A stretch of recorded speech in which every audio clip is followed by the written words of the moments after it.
Mainly हमने अपने ऊपर जब ये सोचा कि ये तो वही ट्रेड्स बता रहे फीचर, जैसे कि मैं नंबर 10 को बॉर्न हुई हूँ, तो 1 आता है। तो 1 के ट्रेड्स क्या होते हैं? You are very confident, you are having that leadership quality. तो थोड़ा अच्छा जब आप सुनते हो ना, तो आप इंटरेस्ट लगाते हो उसमें कि अरे ये तो अच्छा अच्छा बोल रहे हैं आपके बारे में। आपका फेस काफ़ी प्लैनेट से जुड़ा होता है। अच्छा। तो उसके ऊपर लाइंस, उसके ऊपर मोल्स, ये काफ़ी कुछ कहते हैं। और आप देखोगे अचानक से आपके चेहरे पे मोल आ गया, तो अचानक से गायब हो गया। तो ये प्लैनेट्स जब ट्रांजिट करते हैं, क्योंकि प्लैनेट्स तो घूम रहे हैं, हाँ, बराबर। आपका फेस वैसे स्टैटिक नहीं रहेगा। कभी आपका जॉ लाइन होगा, कभी नहीं होगा, कभी ये बढ़ जाएगी चीज़, कभी नाक भी मोटा पतला होता है, आंखें जैसे जैसे एज होती है तो छोटी हो जाती है, काफ़ी चीज़ें बदलती हैं। तो ये हर चीज़ प्लैनेट से ही इम्पैक्ट हो रहा है। तो जैसे आग और पानी है, तो वो मिलेगा तो कुछ होगा ही नहीं, there is nothing productive happening in the life. तो वो बहुत कॉन्ट्रडिक्टरी एनर्जीज हैं। तो आपको जैसे अगर आप फायर एलिमेंट हो, तो आपको फायर इग्नाइट करने के लिए या आपकी लाइफ को अलाइन करने के लिए हम देखते हैं कि लोशो ग्रिड में क्या क्या मिसिंग है। एक लोशो ग्रिड करके ग्रिड बनता है जिसमें हम देखते हैं मिसिंग नंबर्स क्या हैं, तो उसकी एनर्जीज देख के कहाँ आपके एरिया में क्या मिसिंग है, उस तरह के अल्फ़ाबेट्स को हम उसमें इंसर्ट करते हैं। बट जैसे कि अजय देवगन ने ए निकाल दिया अपने सरनेम में से, तो अभी भी अजय देवगन ही है, लेकिन ए की एनर्जी कम हो गई। तो उन्होंने देखा कि सक्सेस आने लगा। रितेश देशमुख ने आई लगा दिया, नाम तो रितेश ही है, बट ESH था रितेश में, तो EISH कर दिया। तो आई डालने से उन्होंने देखा कि हाँ, मुझे उनका नंबर जो है वो टोटल जो है लकी नंबर पे आ गया उनका नाम का। तो ये एक्सपेरिमेंट करना भी एक अच्छे न्यूमरोलॉजिस्ट का ही काम है कि कैसे उसको अलाइन करना है, क्या एनर्जी देनी है। Not every shoe fits every fevers. Second is colours. ये कलर्स कहाँ से आए? किसी ने तो ओरिजिनेट नहीं की। जो नेचर का कलर है, जो नदी का कलर है, आकाश का, जो भी है, ये कुदरत ने दिया है, तो ये यूनिवर्स ने दिया है। तो कलर्स के थ्रू बात करें, एक एनर्जी मिलती है सिंपल, जैसे स्वास्तिक का ले लो या जो भी बोलो, अल्लाह को उसी तरह से क्यों लिखा जाता है, ओम को इस तरह से क्यों, किसने बनाया ये। और आप एक नई शुरुआत करो, अपनी डाइट पे ध्यान दो, ये उसका मतलब है। क्योंकि there is always a beginning after the end. तो ये एंड को बता रहा है, और ये बता रहा है कि एंड को फोकस मत करो, have a new beginning, think in a optimistic way and have a new perspective to things।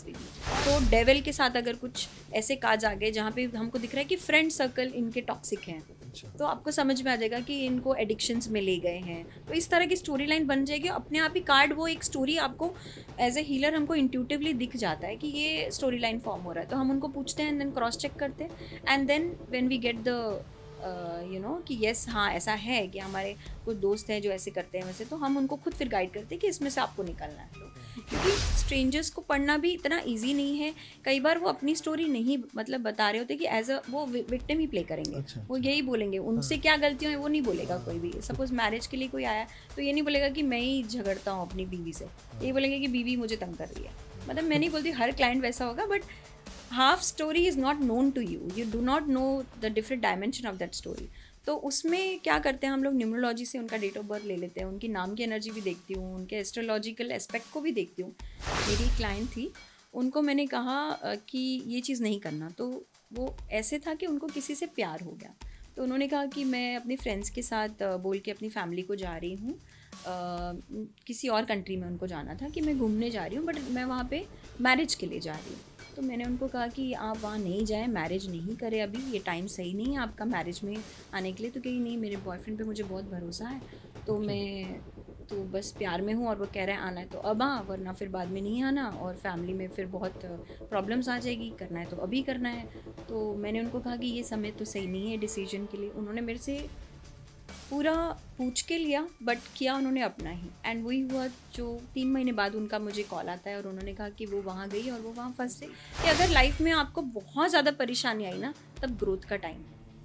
तो वो मुझे समझ में आया कि जब भी आपको बहुत ज़्यादा सब डोर क्लोज दिखे ना, तब एक एनलाइटनमेंट का टाइम आता है, या साक्षात गुरु आ जाते हैं, या आपके अंदर की पोटेंशियल पावर जो है ना वो मतलब एक्सपोनेंशियल रेट पे चलती है। तो आप वो कर जाते हो जो कभी वैसे कंफर्ट में नहीं करोगे आप। जैसे कि आजकल तो बहुत ज़्यादा रिलेशनशिप को लेकर ही आ रहे हैं, क्योंकि आपने देखा होगा रिलेशनशिप आजकल वैसे ही लोग पहले जैसे नहीं रहे कि जैसा भी है, they used to stick to the relationship.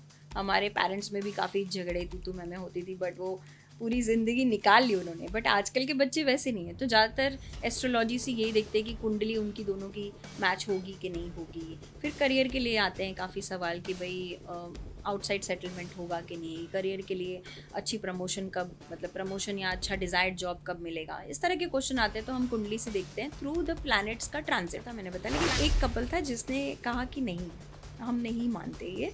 और मैंने उनकी हैंडराइटिंग से बताया कि आपको ब्लड प्रेशर इशू है। और ये मैं बताती हूँ आसिफ जी, ये मैं हीलिंग में आने से पहले की बात बता रही हूँ। 2017 में अच्छा। मैंने सिर्फ उनकी हैंडराइटिंग देख के बताया कि आपको ब्लड प्रेशर इशू आने वाले हैं।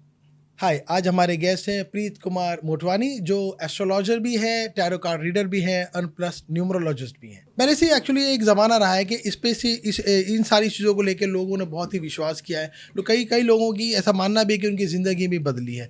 तो आज हम उनकी एक इंटरनली चीज़ें जानते हैं कि ये कैसे वर्क करता है, इनसे लोगों की ज़िंदगियों पर क्या इफ़ेक्ट पड़ा है। तो हम स्वागत करते हैं अपने गेस्ट का। थैंक यू वेरी मच प्रीत जी, आप हमारे पॉडकास्ट पर आए। काफ़ी सारी चीज़ें आपसे ऑब्वियसली पूछनी है, क्योंकि ये हमेशा एस्ट्रोलॉजी एक मिस्ट्री रही है, लोगों का मानना भी है, लोग नहीं भी मानते हैं उसको। तो थोड़ा सा मुझे बताइए कि आपने इस प्रोफेशन को कैसे मतलब कैसे आप इस प्रोफेशन में आए, क्या ऐसा रहा है?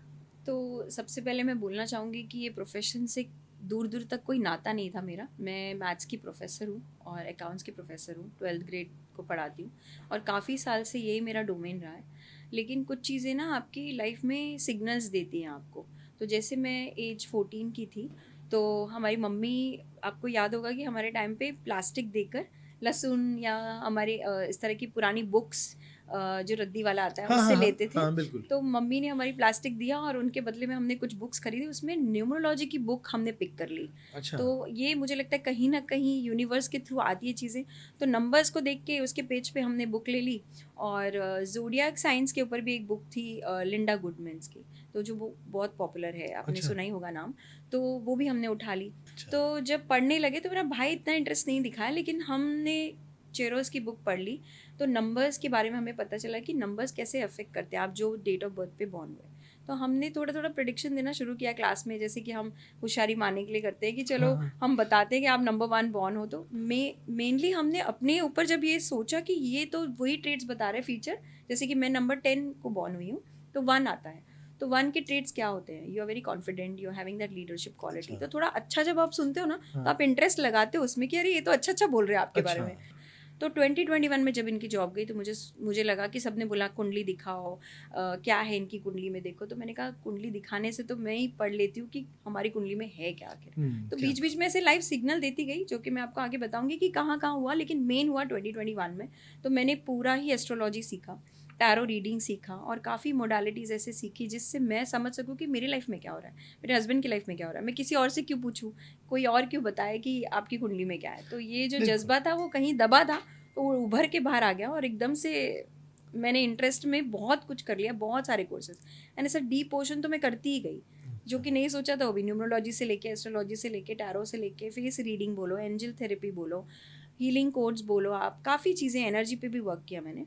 तो अभी भी कर रही हूँ, अभी भी पढ़ाई चल रही है। तो that is how I fail into this. क्या बात है, क्या बात है। मतलब ये तो ऐसा हो गया कि कोई घर का बंदा बीमार हुआ है तो हम खुद ही डॉक्टर बन गए। बिल्कुल बिल्कुल, वो ऐसा। जड़ी बूटी ढूंढने निकली तो पूरा पूरा ही हाँ, मिल तो गया, इससे पूरा फायदा ये भी आयुर्वेद। होगा कि घर का बंदा तो ठीक हो ही जाएगा, हम आस पास के लोगों को भी ठीक कर सकते हैं। बिल्कुल बिल्कुल, वैसे ही हुआ कुछ मेरे साथ। बिल्कुल, बहुत अच्छी बात। अच्छा, ये जो तीनों चीज़ें हैं, जैसे कि टैरो कार्ड रीडर होता है, फेस रीडिंग होता है और न्यूमरोलॉजिस्ट है, ये तीनों का आपस में क्या कनेक्शन है? क्या तीनों सेम कहानी बताता है? अगर किसी के बारे में मैं पूछूं, लेट्स से कि अगर आप किसी ए पर्सन के बारे में बता रहे हैं, तो मैं उसको बोलूँगा कि आप फेस रीडिंग से बताइए, मैं या बोलूँगा मैं आपको टैरो कार्ड रीडर से बताइए, या फिर मैं न्यूमरोलॉजिस्ट से। तो तीनों की कहानी सेम होगी कहीं ना कहीं, या इसके थ्रू अगर मैं देखूंगा तो कुछ और बात आएगी? ऐसा क्या आपस में क्या ताल्लुक है दो तीनों का? आपस में ऐसे आप जोड़ सकते हो एज अ डॉट्स, कि जैसे हमने बोला जैसे कॉन्स्टिलेशन बनते हैं तो नक्षत्र बनते हैं, तो वो डॉट्स को मिला के ही हम एक प्रिडिक्शन पे आते हैं। तो सिमिलरली ये मोडालिटीज़ हमको हेल्प करती है एज अ टूल,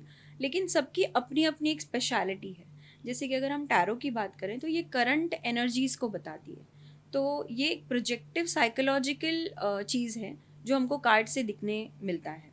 तो उसकी अभी की सिचुएशन क्या है, करंट एनर्जीज क्या है, उसका माइंडसेट क्या है।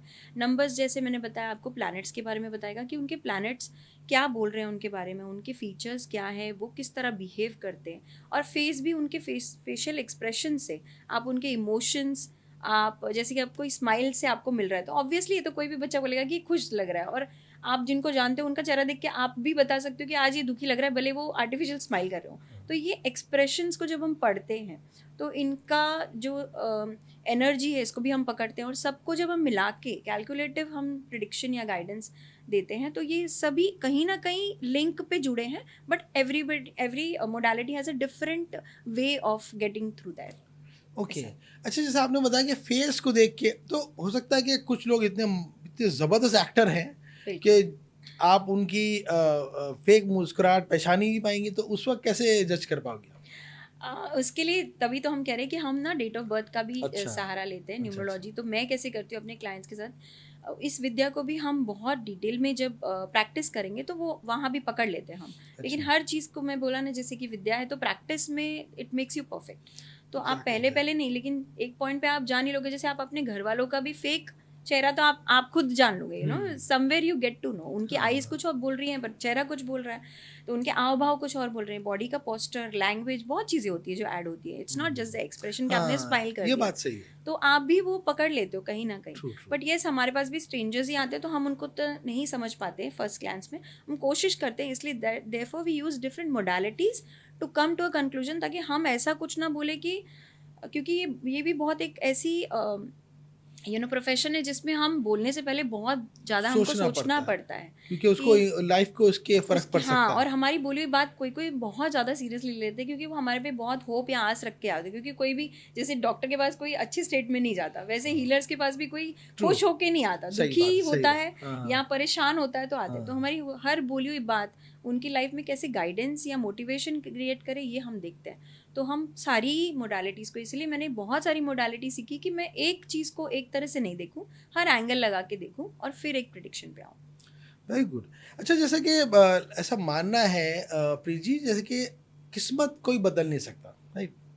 लेकिन हम ये जो आपके ये जो आपकी विद्या है कि इसके थ्रू हम आने वाली जो मुसीबत है उसको देख पाते हैं, या कुछ चेंजेस करने का भी सॉल्यूशन मिलता है इससे?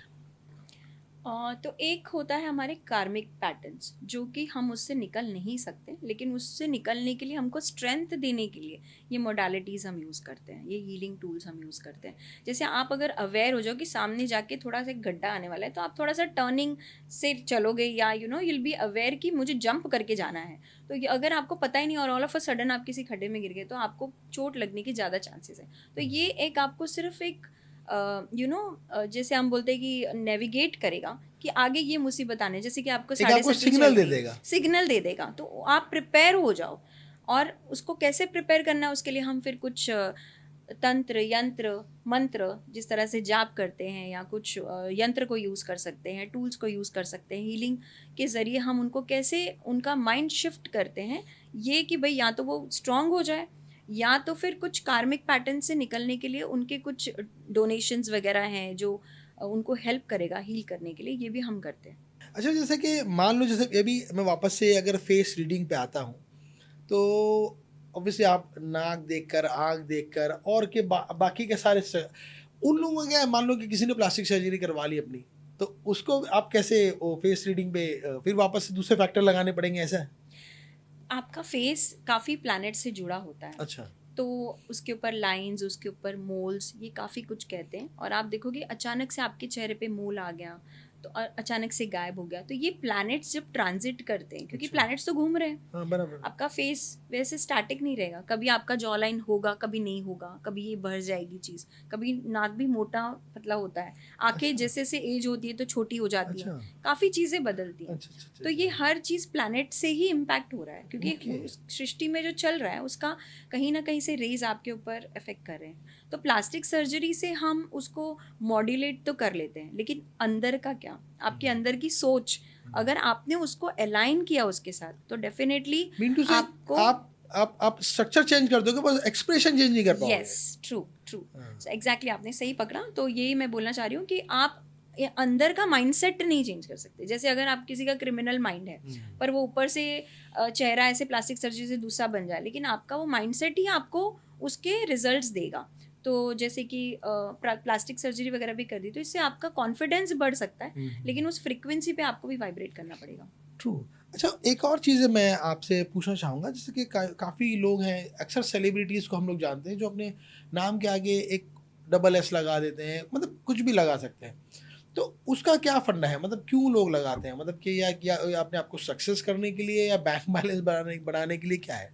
मतलब मान लो कि बंदे के आगे मेरे को ए डबल लगाना है, तो उसका क्या, उस पर क्या फ़र्क पड़ेगा उसको? तो हम इसको न्यूमरोलॉजी का हिस्सा मानते हैं, और न्यूमरोलॉजी में हम आपके नेम का कैलकुलेशन देखते हैं एज़ पर चाल्डियन मेथड है, एज़ पर पाइथागोरियन मेथड है। तो आपके डेट ऑफ बर्थ के साथ इसको अलाइन करना होता है। कभी कभी आपका नाम ही आपकी रुकावटों का कारण हो जाता है। ओह, तो आपका नाम जैसे कि बहुत सॉफ्ट प्लैनेट को रिलेट करता है, और अच्छा। आपका डेट ऑफ बर्थ बहुत ही फायरी प्लैनेट है। तो जैसे आग और पानी है, तो वो मिलेगा तो कुछ होगा ही नहीं, there is nothing productive happening in the life. तो वो बहुत कॉन्ट्रडिक्टरी एनर्जीज हैं। तो आपको जैसे अगर आप फायर एलिमेंट हो तो आपको फायर इग्नाइट करने के लिए या आपकी लाइफ को अलाइन करने के लिए हम देखते हैं कि लोशो ग्रिड में क्या क्या मिसिंग है। एक लोशो ग्रिड करके ग्रिड बनता है जिसमें हम देखते हैं मिसिंग नंबर्स क्या हैं, तो उसकी एनर्जीज देख के कहाँ आपके एरिया में क्या मिसिंग है, उस तरह के अल्फ़ाबेट्स को हम उसमें इंसर्ट करते हैं। बट देन अगेन इसके पीछे बहुत डीप साइंस है, जस्ट ए बी सी कुछ भी रैंडम नहीं ऐड कर सकते। तो इसका टोटल आपका नाम का जो है आपके लकी नंबर पे आना चाहिए, प्लस उसमें कौन से अल्फ़ाबेट्स इंसर्ट करने हैं वो भी देखना है, ताकि आपका नाम भी बिल्कुल वियर्ड ना साउंड करे। और जैसे कि अजय देवगन ने ए निकाल दिया अपने सरनेम में से, तो अभी भी अजय देवगन ही है लेकिन ए की एनर्जी कम हो गई, तो उन्होंने देखा कि सक्सेस आने लगा। रितेश देशमुख ने आई लगा दिया, नाम तो रितेश ही है बट ESH था रितेश में, तो EISH कर दिया। तो आई डालने से उन्होंने देखा कि हाँ मुझे उनका नंबर जो है वो टोटल जो है लकी नंबर पे आ गया उनका नाम का। तो ये एक्सपेरिमेंट करना भी एक अच्छे न्यूमरोलॉजिस्ट का ही काम है कि कैसे उसको अलाइन करना है, क्या एनर्जी देनी है। Not every shoe fits every feet. तो अच्छा, जैसे कि अभी कभी कभी क्या होता है कि कुछ लोगों का ये मानना है कि उनको एक डबल फिगर वाला नंबर दिखता है, डबल, जैसे कि 11-11 घड़ी में देखा तो अरे 22-22 हो रहे हैं, तो वो क्या मैसेज देना चाहता है, मतलब यानी यूनिवर्स या उसको किस्मत क्या मैसेज देना चाह रही है उसको? आपने बहुत सही पकड़ा, ये यूनिवर्स ही मैसेज दे रही है, क्योंकि यूनिवर्स हमको डायरेक्टली आके तो बात नहीं कर पाएगी। तो ये हमको किस तरह से सिग्नल देती है या किस तरह हमसे वार्तालाप करती है। There are 3 ways. नंबर्स, क्योंकि नंबर्स के ज़रिए आपको काफ़ी चीज़ें बताती है यूनिवर्स। सेकंड इज़ कलर्स, ये कलर्स कहाँ से आए, किसी ने तो ओरिजिनेट नहीं किए।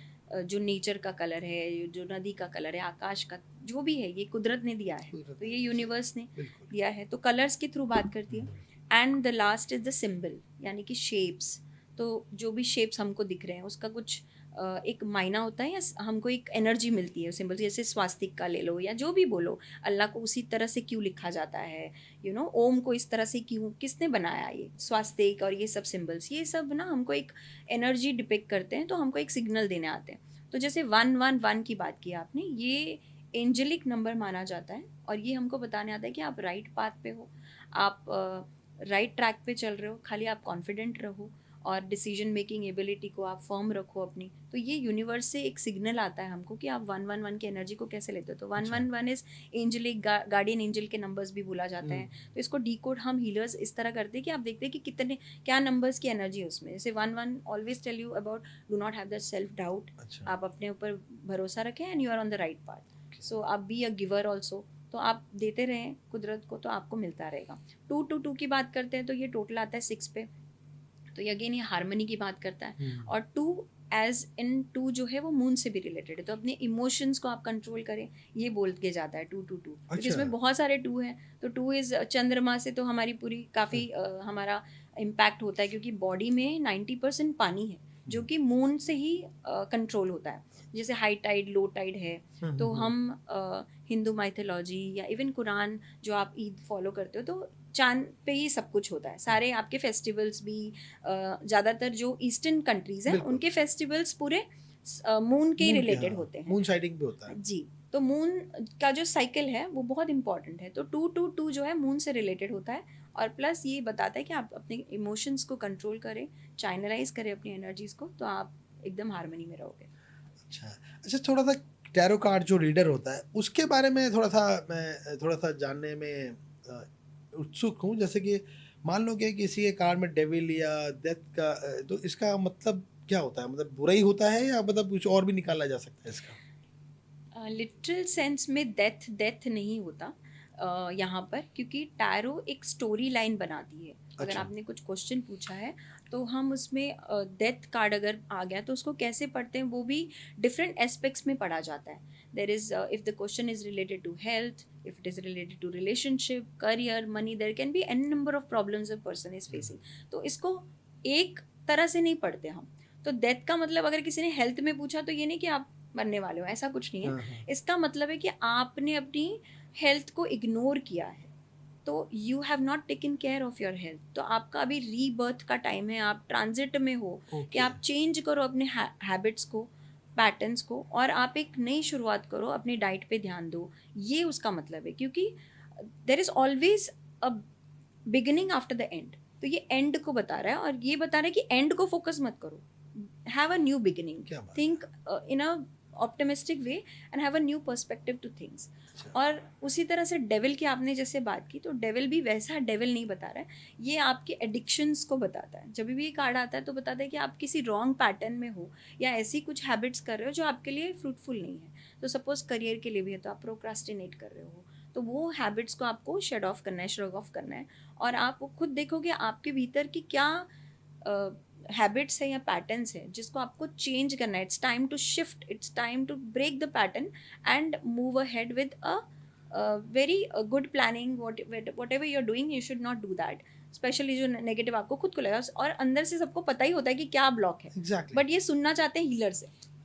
तो ये कार्ड्स वो बताते हैं आपको। अच्छा, तो ये नहीं कि बॉटम लाइन ये है कि कहीं ना कहीं ये सिर्फ पॉजिटिव फील ही दिलाता है यस, कि भाई कि आप कुछ भी स्थिति में हो उसको पॉजिटिवली लो, लो। तो मतलब हर चीज सही हो जाएगी। बिल्कुल है ना? बिल्कुल, जैसे डेविल में जो शैतान है वो एक्चुअली आपके अंदर का शैतान है, हाँ। बाहर का नहीं। आपके अंदर जो है इनसिक्योरिटीज भी शैतान का ही काम करती है। प्रोक्रास्टिनेशन आप खुद से कर रहे हो, यस डेफिनेटली। ये बाहर के जो इम्पैक्ट आते हैं वो भी कई बार शैतानी रूप में आ जाते हैं। जैसे आपका एनवायरनमेंट भी बताता है डेविल कार्ड। तो अगर उसको हम देखें, सिर्फ एक डेविल कार्ड से नहीं आता, फिर हम 3 कार्ड रीडिंग, 5 कार्ड रीडिंग करते हैं, तो हम एक स्टोरी लाइन बनाते हैं कभी भी। तो डेविल के साथ अगर कुछ ऐसे कार्ड्स आ गए जहाँ पे हमको दिख रहा है कि फ्रेंड सर्कल इनके टॉक्सिक हैं, अच्छा। तो आपको समझ में आ जाएगा कि इनको एडिक्शंस में ले गए हैं। तो इस तरह की स्टोरी लाइन बन जाएगी अपने आप ही। कार्ड वो एक स्टोरी आपको एज ए हीलर हमको इंट्यूटिवली दिख जाता है कि ये स्टोरी लाइन फॉर्म हो रहा है। तो हम उनको पूछते हैं एंड देन क्रॉस चेक करते हैं, and then when we get the you know कि यस हाँ ऐसा है कि हमारे कुछ दोस्त हैं जो ऐसे करते हैं वैसे, तो हम उनको खुद फिर गाइड करते हैं कि इसमें से आपको निकलना है। ओके। सो ये अलग एस्पेक्ट्स में भी पढ़ा जा सकता है, नॉट नेसेसरी कि आपके फ्रेंड्स में ही हो, आपके घर में भी हो, आपके अंदर का भी डेविल हो सकता है कि आप ही कुछ प्रोक्रास्टिनेट कर रहे हो, इनसिक्योरिटीज़ है। हेल्थ को अलग लेके पढ़ते हैं, रिलेशनशिप को अलग लेके पढ़ते हैं। सो एवरी एस्पेक्ट में that devil and death can not be the same. It has a story line depending on different cards along with it. बिल्कुल। अच्छा, फेस रीडिंग से हम लोग ये डिसाइड मतलब ये पता चलता है कि ये बंदे की लव मैरिज होगी, अरेंज मैरिज होगी, या क्या होगा, ऐसा कुछ पता चलता है? न्यूमरोलॉजी से जैसे डेफिनेटली। कोई आए बोले यार मुझे बता ना, मुझे नहीं पता कि क्या होने वाला लाइफ में, और मैं जानना चाहता हूँ कि मतलब मैं लव मैरिज होगी या मैं, तो क्या मतलब कुछ है उसमें फॉर्मूला? बिल्कुल है। अच्छा। तो आपके डेट ऑफ बर्थ से पता चलता है काफ़ी बार, बट ये एक पर्सनल डिसीजन होता है। जैसे कि अगर मैं आपको सपोज कह दूं कि आपका फॉरेन का योग है, बट आपका चॉइस है कि आपको नहीं जाना। जैसे आपने खुद कहा कि मैं दुबई गया लेकिन मुझे ज़्यादा समझ में नहीं आया, मैं आ गया, लेकिन आपके डेट ऑफ बर्थ में होगा कहीं ना कहीं बाहर जाना, तभी आपको वो अपॉर्चुनिटी आई, राइट। तो इसी तरह आपकी लाइफ में लव मैरिज, अरेंज मैरिज, ये भी आप डेट से बता सकते हैं। लेकिन नहीं करना या करना वो आपकी चॉइस है। कई लव स्टोरीज तो ऐसे ही दब गई, आपने देखा होगा, बट लव तो उनकी लाइफ में लिखा था, बट हाँ। अब वो मैरिज में कन्वर्ट करते हैं कि नहीं, वो एक डिफरेंट विल पावर की बात है। एक्स्ट्रा इफेक्ट जो है एनवायरनमेंट का भी उस पे आता है कि भाई कई लोग फैमिली की वजह से नहीं कर पाते हैं, बट डेट्स डेफिनेटली बता देती हैं कि आप लव मैरिज के लिए जा सकते हो कि नहीं। There are few numbers and combinations which directly tell us कि हाँ आप अरेंज मैरिज कर सकते हो। अच्छा अच्छा, कभी आपने अपनी लाइफ में कभी किसी का चेहरा देखकर ये बताया है कि भाई आप ये काम करने जा रहे हो मत करो, स्ट्रांगली मना किया उसको, और ताकि ताकि उससे बच सके, उसने किया है ऐसा और उसने बाद में आके बोला कि यस मैडम आपने मना किया था, अच्छा हो गया मैंने नहीं किया? कभी ऐसा कुछ वाकया हुआ है आपके हाँ करियर जी, में? इंटरेस्टिंग है ये। मेरी लाइफ में एक दो स्टोरीज ऐसी हुई हैं जो मैं बताना चाहूँगी, लेकिन अब मैं फेस रीडिंग ज़्यादा नहीं रिलाई करती हूँ। अच्छा। I mostly follow numerology and astrology, जो कि बहुत डीप इंसाइटफुल चीज़ें बताता है पर्सन के कैरेक्टर्स के बारे अच्छा, में, उसकी लाइफ जर्नी के बारे में। Numerologist. Numerology and oh. Astrology, tarot reading जब मैं करती हूँ तो मैं इन दोनों एस्पेक्ट्स को लेकर चलती हूँ, और साथ में फेस भी देखती हूँ, क्योंकि वन ऑन वन जब टैरो रीडिंग के लिए आते हैं लोग, क्योंकि स्ट्रेंजर्स को पढ़ना भी इतना ईजी नहीं है। कई बार वो अपनी स्टोरी नहीं मतलब बता रहे होते कि एज अ वो विक्टिम ही प्ले करेंगे। अच्छा वो अच्छा। यही बोलेंगे, उनसे क्या गलतियां हैं वो नहीं बोलेगा कोई भी। तो सपोज मैरिज के लिए कोई आया तो ये नहीं बोलेगा कि मैं ही झगड़ता हूँ अपनी बीवी से, ये बोलेंगे कि बीवी मुझे तंग कर रही है। मतलब मैं नहीं बोलती हर क्लाइंट वैसा होगा, but half story is not known to you do not know the different dimension of that story।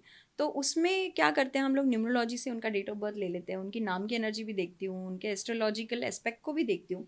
जैसे कि मैंने आपको पहले भी कहा कि मैं एक मोडालिटी नहीं, जबकि मैंने सीखा है तो why not give best of best, और बिल्कुल। 10x वैल्यू लगा के देना है। हमारे गुरुओं ने भी यही सिखाया हमको, and I am very bless कि मैं अच्छे गुरुओं से सीखूँ। तो उन्होंने हमको यही बताया कि हमेशा आपको राइट गाइडेंस देने, if you are not sure then use different modalities. तो काफ़ी चीज़ें हम दूसरी यूज़ करते हैं।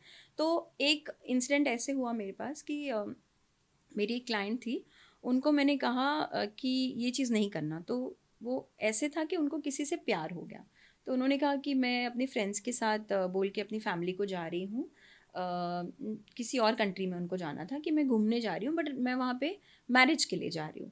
तो मैंने उनको कहा कि आप वहाँ नहीं जाएं, मैरिज नहीं करें अभी, ये टाइम सही नहीं है आपका मैरिज में आने के लिए। तो कहीं नहीं, मेरे बॉयफ्रेंड पे मुझे बहुत भरोसा है, तो ओके। मैं तो बस प्यार में हूँ, और वो कह रहा है आना है तो अब आ, वरना फिर बाद में नहीं आना, और फैमिली में फिर बहुत प्रॉब्लम्स आ जाएगी, करना है तो अभी करना है।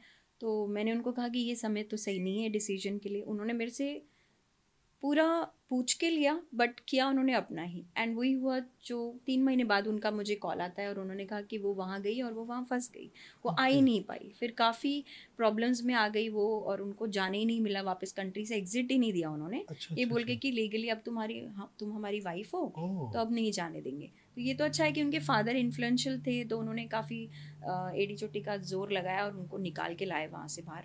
लेकिन काफ़ी वो ट्रॉमा से गुजरी उस दौरान, तो उन्होंने मुझे थैंक यू तो बोला, लेकिन उन्होंने सॉरी भी कहा कि भाई मैं आपकी गाइडेंस को अच्छा। मैंने इग्नोर किया, तब मैं प्यार में थी, बट प्यार में जब होते हैं तो यू कांट से एनीथिंग आप।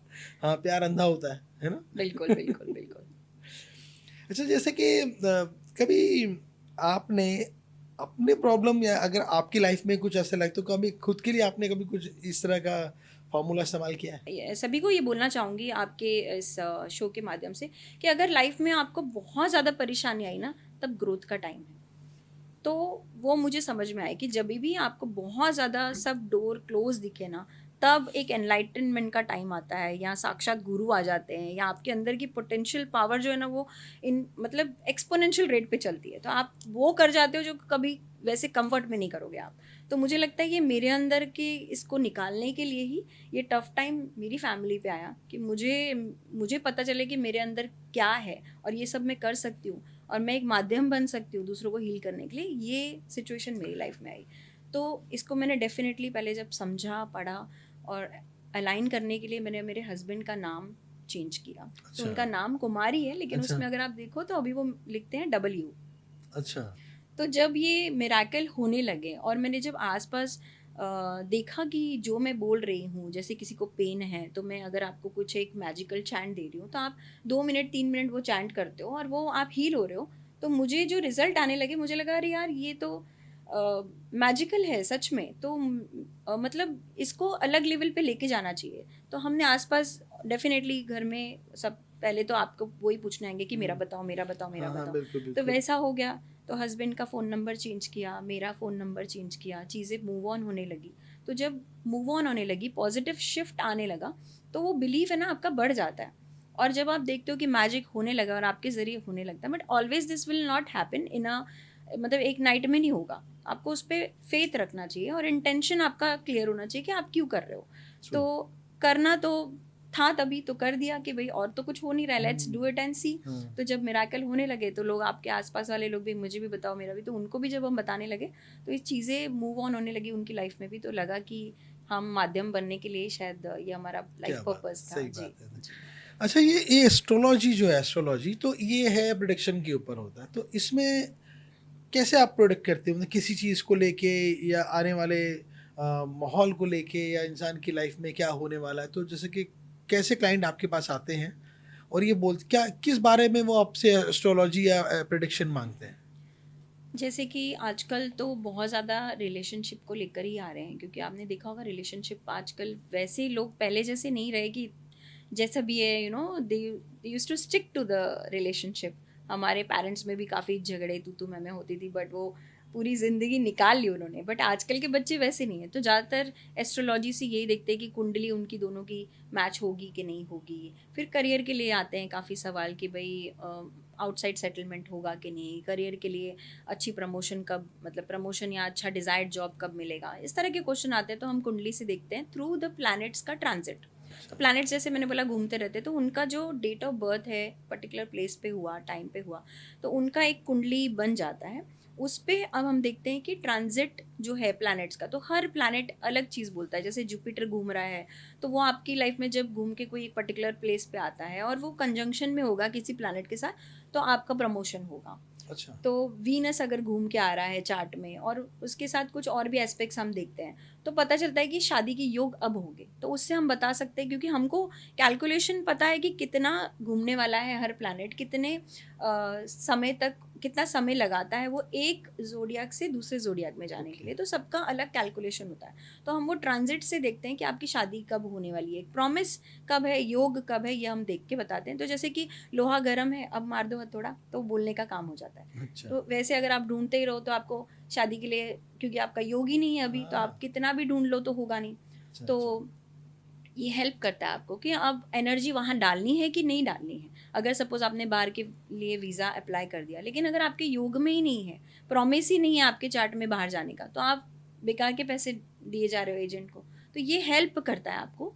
ये टूल बहुत हेल्पफुल है, एस्ट्रोलॉजी, न्यूमरोलॉजी, कि आपको आपके प्लैनेट्स के जरिए आपको पता चलेगा कि ये कितना फेवर में आएगा और कब आएगा फेवर में। उसकी राइटिंग को चेंज आपकी राइटिंग देख के अच्छा भी बताया जा सकता है कि आपके क्या हेल्थ इश्यूज हैं। अच्छा। आपके अंदर के जो हैबिट्स हैं, या आप किस तरह बिहेव करते हो, या आपके पास ट्रॉमास को भी बताता है। It is that deep. तो वो भी मैं उसमें भी इंक्लाइन थी। मैंने कहा ना, सिग्नल तो मिलते रहे। मैंने अपने बच्चों को, मेरे जो क्लास में आते थे, जिनको मैं पढ़ाती थी, कोच करती थी, उनको मैंने टी का जो बार है उसके बारे में मैंने पढ़ा था कि टी का आपका बार जो है उसको ठीक करने से आपका सेल्फ एस्टीम बढ़ेगा।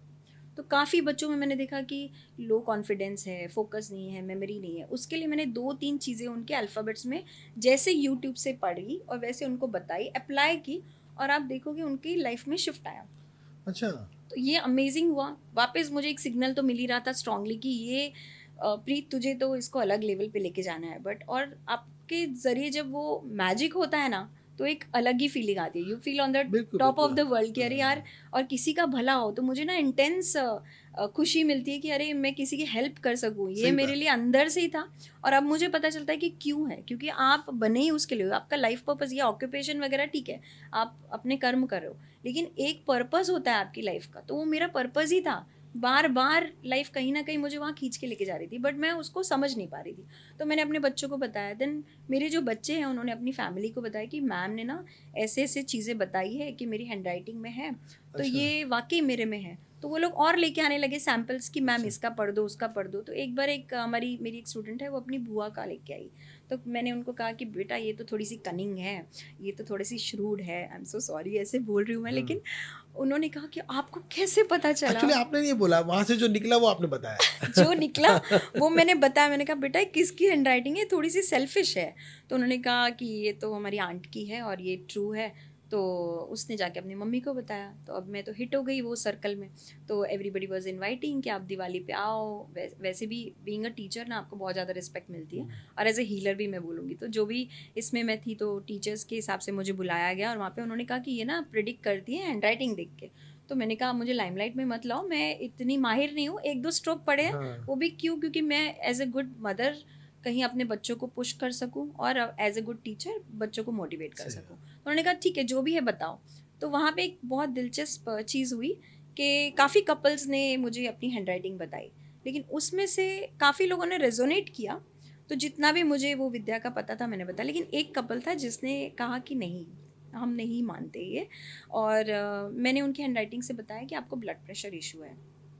और ये मैं बताती हूँ आसिफ जी, ये मैं हीलिंग में आने से पहले की बात बता रही हूँ। 2017 में मैंने सिर्फ उनकी हैंडराइटिंग देख के बताया कि आपको ब्लड प्रेशर इशू आने वाले हैं, या आने वाले हैं। तो उन्होंने कहा है तो नहीं, और मैं बहुत ज़्यादा अपनी हेल्थ का ध्यान देता हूँ, ये तो मैं मानता ही नहीं कि मुझे कुछ होगा या ऐसा है कुछ। तो मैंने कहा ठीक है फिर, क्योंकि मैंने तो कहा आपको कि मैं इतनी ज़्यादा माहिर नहीं हूँ, but that is what I can see, और तो कुछ नहीं दिख रहा है, बट आप अपनी ना हेल्थ का ध्यान रखना। तो उनकी वाइफ ने कहा कि ठीक है, बट ये तो बहुत ज़्यादा ध्यान देते हैं, खाना टाइम पे खाते हैं, रात के बाद 8 बजे के बाद कुछ नहीं खाते हैं, वॉक पे जाते हैं, एवरीथिंग। वो सब परफेक्टली बोला। मैंने कहा आपको हार्ट इश्यूज़ या ब्लड रिलेटेड इश्यूज़ आने की संभावना है, तो ब्लड प्रेशर है। तो उन्होंने ना कहा। यू विल नॉट बिलीव, ये मैं बोल के वहाँ पे तो आ गई, लेकिन आफ्टर 20 डेज उनकी वाइफ का मुझे कॉल आता है, and he got a heart stroke.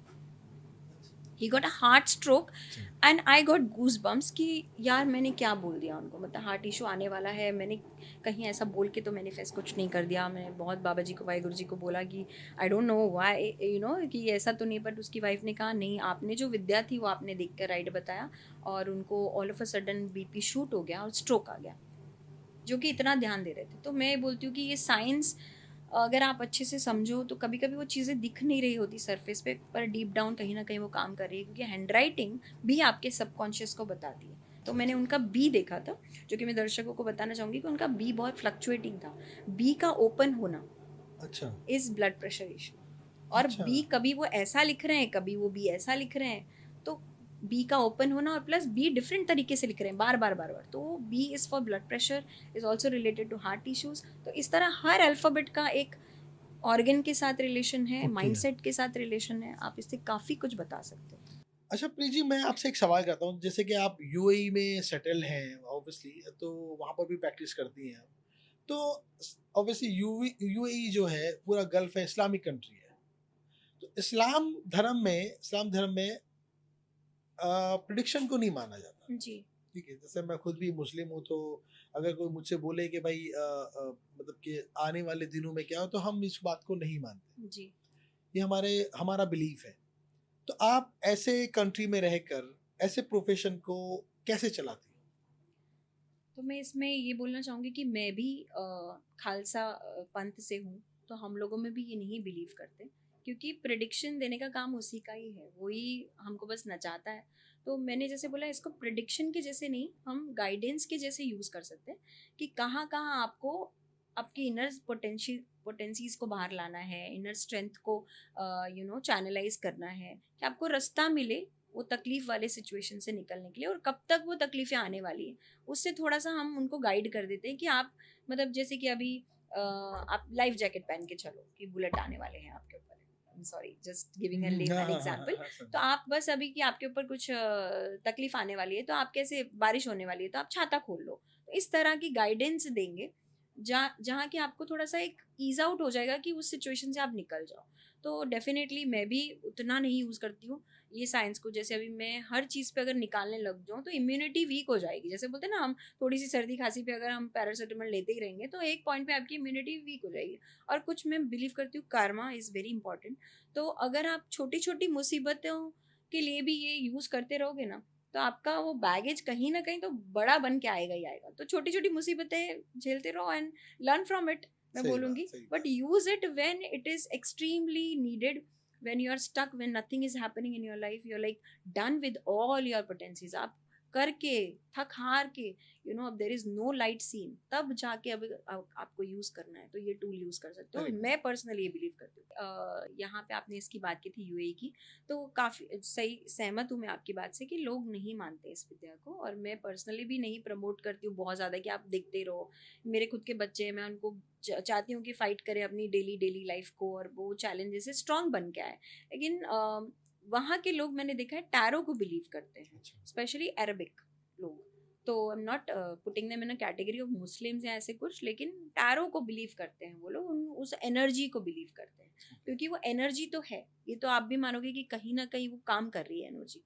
तो वो साइकोलॉजिकल वे में क्या आपकी स्टोरी लाइन को फॉर्म करते हैं, वो उसमें बिलीव करते हैं। तो हम उनको बता देते हैं कि ये प्लॉट है, तो आपको कैसे, आप पपेट के जैसे कैसे नाच रहे हो, थोड़ा बता देते हैं कि you have to get aligned with this this this this. तो वो वैसे यूज कर सकते हैं, जैसे कि प्रेडिक्शन नहीं बट गाइडेंस। चलिए, मतलब आपको मैं ऐसा मानूंगा कि जैसे कि डॉक्टर्स होते हैं वो बीमार होने के बाद इलाज करवाते हैं, आपके पास वो लोग आते हैं तो प्रिकॉशंस के लिए भाई बीमार ना पड़े, है बिल्कुल ना? बिल्कुल। तो काफ़ी अच्छा लगा वैसे प्रीत जी आपसे सारी बातें जानकर। मेरे लिए भी बहुत सारी बातें नई थी एक्चुअली। प्रेडिक्शन जो है होता है, टैरो कार्ड रीडर होता है, न्यूमरोलॉजिस्ट होता है, कई सारे आपने उसके मेरे सामने लेयर खोल के रखी, तो मुझे बड़ा मज़ा आया एक्चुअली सुनने में। मैंने इससे पहले शायद दूर दूर से मैंने देखा है, लेकिन कभी इतनी डिटेल में मैंने किसी से ऐसा बात नहीं करी है।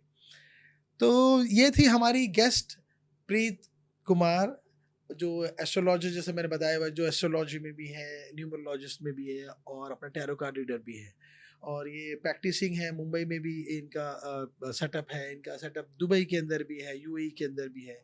उम्मीद है कि आपको सारी बातें इनकी बड़ी समझ में आई होगी, क्योंकि इन्होंने बड़ी डिटेल से हर चीज़ को बयान करने की कोशिश करी है। इसी के साथ हम आपसे विदा लेते हैं, और नेक्स्ट पॉडकास्ट पे किसी नए गेस्ट के साथ, किसी नई बात के साथ फिर आपके सामने हाजिर होंगे।